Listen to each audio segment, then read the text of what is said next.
eases the pain of losing Al Horford, because he can go out and get you 20. But in a system that has Kemba Walker and Jason Tatum and Jaylen Brown and Gordon Hayward, the question is how many shots are there going to be for a guy like Cantor? But for $5 million a year, I mean, that's the kind of gamble you take on him. You know, there were reports that the Trailblazers gave him only a few minutes to decide his future with them, and his inability to call home because of everything going on personally. He didn't have enough time to decide. Ultimately said, I'm not coming back. Ends up in a good situation for him in Boston, back on the East Coast. So I think that's a solid way to end your top 10. I'm going to end mine with a net Wilson Chandler.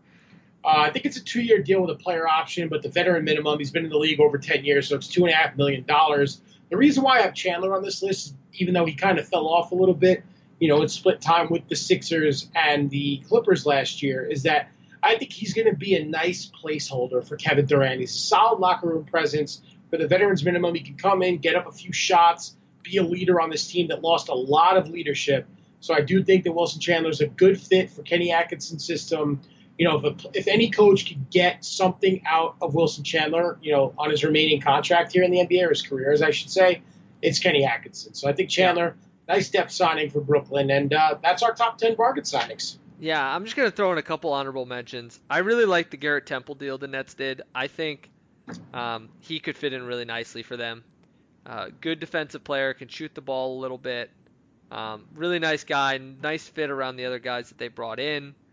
They had a couple other guys that I thought they brought in that were nice as well. But some of the other honorable mentions, Glenn Robinson III going to the Warriors for 2 years, $4 million, Jason. 25-year-old Glenn Robinson III could not believe he only got $4 million. I mean, I understand he struggled a little bit, but he can shoot the three.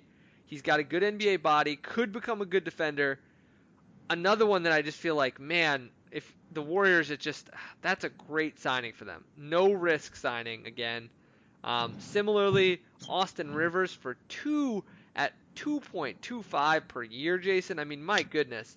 Austin Rivers, I know people are not his biggest fan, but good defensive player who can make some reads out of pick and roll, can shoot the ball a bit. Good defensive player. Really surprised at how little he ended up getting. So great move by Daryl Morey and the Rockets. And then kind of an under-the-radar one. I liked your Al Horford selection because he's sort of Embiid insurance.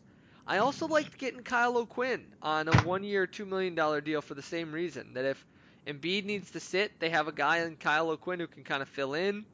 And he can kind of keep Horford and Embiid fresh, not let them play too many minutes. So I really liked a couple of those other signings. I think one of the takeaways, Jason, was how many of these signings were towards the minimum. And I think as we get into the bad deals, we'll see that a lot of them are those kind of middle-tier guys who you'd like to see maybe have gotten, a little bit less, and maybe you could have gotten the same amount of production as you said with Willie Cauley-Stein in regards to DeMarcus Cousins on a smaller deal for maybe even a younger player. Oh, absolutely. And with the Sixers losing Boban Marjanovic to the Mavericks, I mean, they need big men because Mike Scott can't really play the 5. I think you're going to see a lot of Horford and Embiid out there together. I don't think O'Quinn plays much, but definitely a good depth signing. So now we're up to our baseline jumper 10 worst NBA free agency deals. And I'm going to let you lead this one off, my friend, so I can be the two-headed snake this time. Well, I will tell you that I think this first deal is going to have major ripple effects for the NBA. And that is the Chris Middleton 5 for a ridiculous $178 million at almost $36 a year. He's getting paid more than Kyrie Irving. There's just no way that this signing looks good. I am as confident in this one as anything I've said on this show and the entire time we've done this podcast. This deal will not age well. There's no way for him to outperform that deal. It's impossible. And that means that there's an absolute cap on the upside. The absolute best case for the Bucks is that Chris Middleton improves a bit and almost earns this contract. I understand why they felt like they had to do it, but I think this was a short-sighted move that could significantly impact their future and could end up being one of the moves that loses them Giannis Antetokounmpo. See, I think it's a move out of panic, so they don't lose Giannis because Middleton's his guy. So But the fact that they're going to give a $220 million supermax to Giannis on top of 178 over 5 for Middleton, and the Bucks are going to be hard capped. So they had better win this year, or else they're going to be in some financial trouble for sure.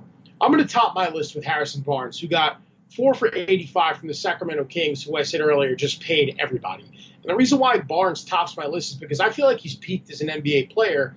And the Kings were a borderline playoff team last year. I think they have some nice young pieces, but they're going to have to pay those nice young pieces. You know, De'Aaron Fox is going to end up getting a pretty sizable deal. Ditto for Buddy Hield. So why do you have Barnes on your books, 4 for $85 million? And then they gave guys like Corey Joseph and Dedmon and Ariza these crazy deals. You know, by the time their young players are up for these large paydays, I don't know how the hell the Kings are going to afford everybody. So I thought 4 for 85 for Barnes was a mistake. I know they traded for him and they wanted to validate that trade, but still, that is way too much money. Number 2 on my list, Jimmy Butler to the Heat for reasons I said earlier. 4 for 141. I mean, we said heading into this free agency, any team that got Jimmy Butler was going to regret the back end of this contract. So I think when Butler's in his mid-30s on the end of this deal, making $35, $36 million, you know, that's going to turn into a bit of an albatross just because of the mileage on Butler's legs, the injury history, the way he plays so hard at both ends of the floor. I give him credit now, but their third and fourth years of that deal are not going to look pretty in Miami. And speaking of deals that are not going to look pretty, this is a deal that I don't think has gotten much press for being just a really horrendous deal. But Nikola Vucevic, 4 years for $100 million. It's just, I mean, have the Magic been watching playoff basketball, Jason? You feel like they can't have been tuning into the playoffs when they give a big man who has no ability to play any defense on any smaller players $100 million. I mean, I get that he shot the ball well, but his bread and butter is still the post. That's still where he likes to score from. I get that he's effective there, but he's a net negative on defense at the most important defensive position. He can't be the hub of a good offense, and yet he needs the ball in his hands to be effective for most of what he does. Just really didn't understand this move. $100 million for a center is just an overpay. It almost doesn't matter in this league who that guy is unless they're Anthony Davis or Karl Anthony Towns. So just really head scratching to me. With the fact that they have a lot of big men on their roster below him, it made it even worse to me because now you're blocking the development of younger guys for a guy who really can't be the piece on a good team. I mean, I think that's the problem ultimately with Vucevic, is that he's one of these guys who can be a good player on a bad team or even a mediocre team. I'm not sure he can really play on a good team because of his defensive deficiencies and the fact that he really needs the ball. And I don't know that he a good team is going to have a good offense if they run the offense through him. So I think that's kind of questionable. And then the one that this is probably one of the deals that I personally just had the most virulent reaction to was the Bojan Bogdanovic deal, where, you know, talk about paying for a guy's career year. Vucevic and Bogdanovic both had their career best seasons by a pretty good margin. I mean, you can see the appeal with Vucevic on some level. I mean, if it wasn't for the fact, I mean, I would be more confident in some ways, honestly, that a guy like Vucevic, who's only 28, turning 29, would have some upside. You look at Bojan Bogdanovic, I mean, this guy has been in the league for a little while, but he played in Europe. He's 30 years old. You know, I don't see the upside for this deal. They're giving him a ton of money, 4 for 73 at $18 million a year. And, I mean, he hasn't really shown the ability to do much besides shoot consistently. Not a great defensive player, only going to get worse as he ages. Just really questionable. And then on top of it, I really question the fit with Joe Ingles on the Jazz. I don't think you can play those guys. So you're sort of robbing Peter to pay Paul here because you're kind of capping yourself out on that duo, and you basically have two players who want to do the same thing. So I just really didn't understand that signing from the Jazz. Didn't love it, and I think it's going to be a big time overpay. Oh, speaking of overpay, my number 3, Chris Middleton. I think we said enough on him. 5 for 178. Not going to look pretty at the end of that deal. Nope. So I'm going to move on to my number 4. That's Terry Rozier for the Charlotte Hornets. 4 years, $58 million for a player that showed in limited time in the league. Yes, he can be good, But with that attitude and his personality, I think that deal is going to blow up in Mitch Kupchak's face. Michael Jordan's going to be like, why did I hire you? Rozier's pretty much the face of this franchise right now. And why draft Malik Monk if you're going to sign a guy like Rozier, kind of blocking him and his development? So I think that's way too much money for him. And I wasn't a fan of that one. Well, guess who my number 4 is, Jason? Marcus Morris. It's Terry Rozier. And you pretty much said it perfectly. I mean, Jason, I don't know what world we live in where a guy who can't shoot 40% from the floor and doesn't really have any outstanding skill besides rebounding at his position when he's a point guard is making $19.3 million a year. It's baffling is the best word for this. It was an absolutely baffling signing in the moment. If it wasn't for the fact that he's going to get a lot of run on a really bad team, he would be higher on my list. In a vacuum, I think this might be the worst contract handed out over the summer because there's an absolute 0% chance, similar to Middleton, I think there's just a 0% chance that he outperforms this deal. He's getting paid like a borderline all-star, and I mean, it's really hard to imagine him being better than that. Similarly, another one of these deals that, I started out this offseason, Jason, we talked about this. I liked the Mavericks at the beginning. I said, oh, Jason, I kind of like what they're doing. And then I saw the terms of these deals. My goodness, Jason, they paid Dwight Powell 3 years, $33 million. And it's just another one that's just baffling. Why are you paying a center like this who's just not that great defensively, not that useful at doing much besides rebounding and scoring around the rim, $11 million a year, especially when you want Porzingis to play some center? I didn't get it, Jason. I think that's an overpay. And I just think they could have spent a little bit more money on the guard positions where they're now really lacking. Oh, yeah, I 100% agree with that.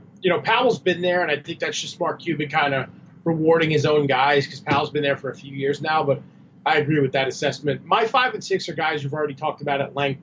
Vucevic, 4 for 100 is my number 5.